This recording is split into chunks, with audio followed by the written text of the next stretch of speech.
being an ex-drug addict, a lot of the stuff I went through, I just coped with drugs. I just numbed it. To truly feel, I was like, okay, this is what that feels like. This is a normal emotion you're supposed to learn at 12 years old. I'm learning at 28, 29. So it was really interesting to pick up tools that I should have already had. I've been in pretty much every group at this institution, and this one was different in that most of us that are in prison have a struggle with emotions. I knew for me, I didn't understand anything but anger. So being in here, I learned how to feel, just genuinely feel someone's story, feel someone's pain, and I understood, what am I feeling right now? And then I would start analyzing it, like, okay, that's pain, that's sorrow for this guy for what he's been through. I've been in the system since I was 15.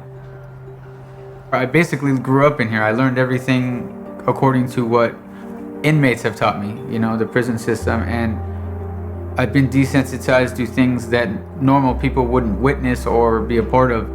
And this has almost resensitized me to be more human again, to feel what that person is feeling, because a lot of times in prison you'll mock someone who shows weakness. And in here, it's almost like a strength to see, man, that guy's hurting, but he's willing to put it out there.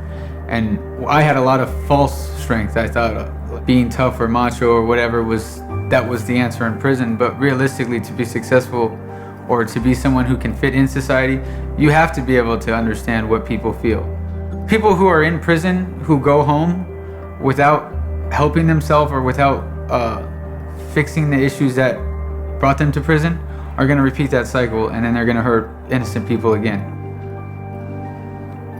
Being in a room with 12 people that you never would think you would share your deepest, darkest secrets, even with your partner or your family, you wouldn't share it, but you're willing to share it here. It releases a lot of those internal battles you have. So I'm forever thankful for it. It's truly helped me on my path, for sure. I think counsel also gives you a sense of trust with people that you wouldn't normally trust. There were some things that happened to me, obviously, that weren't good. And this has kind of helped me release those things. When I come to counsel and I talk about something that's hurt me in the past, I don't carry that alone anymore. I give it away. It's like, all right, this is something that I was carrying to my mid-20s, and now I'm sharing with a group of men. And I think the reason why I can do that is because everyone does it. So it kind of really put me in a place where I could be vulnerable and a place you're not supposed to be. And I think that's truly one of the most important things, is to be able to talk about your pain, what you've been through, because most of us numb it with drugs or violence.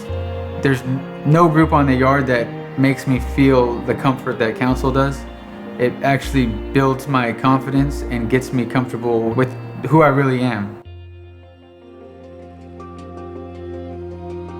What was it like when you walked in and you saw this circle in our group for the first time? What were you thinking? I thought it was very not for me. I just looked at it and I was like, is this like Wiccan? Is this something like voodoo? What's going on? What's the circle? What's the little pieces in the middle? Well, I said, look, I'm just gonna try whatever is offered. I'm gonna be open-minded, and I'm gonna sit in, and I'm gonna basically be quiet and learn.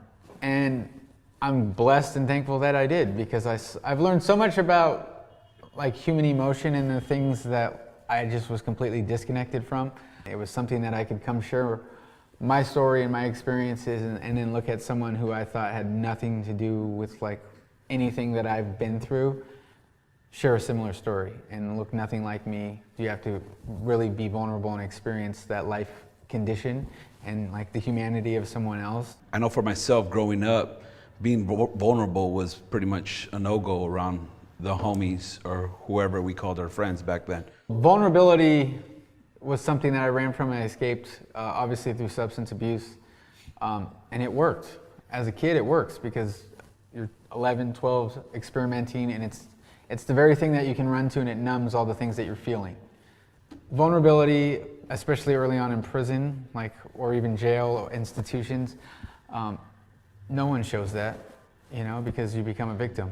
For me, early on, is I couldn't understand that my feelings were hurt. I couldn't identify stuff like that.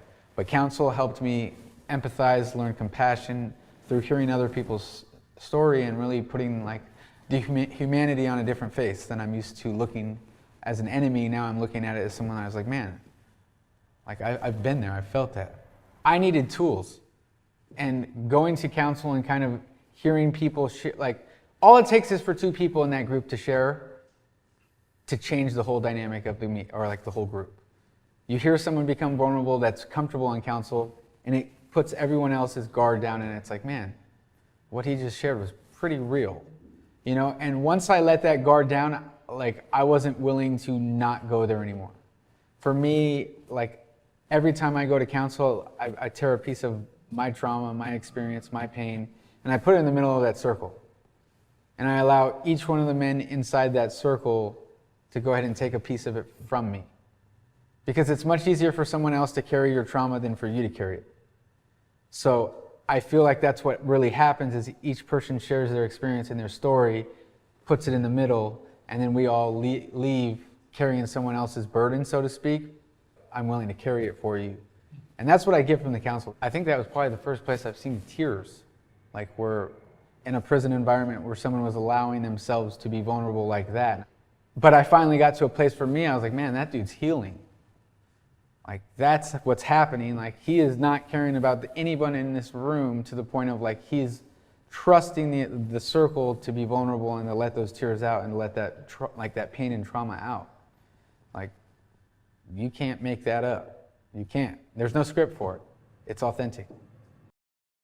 Being formerly incarcerated and having the community inside, it was very important for me to kind of recreate that when I came home.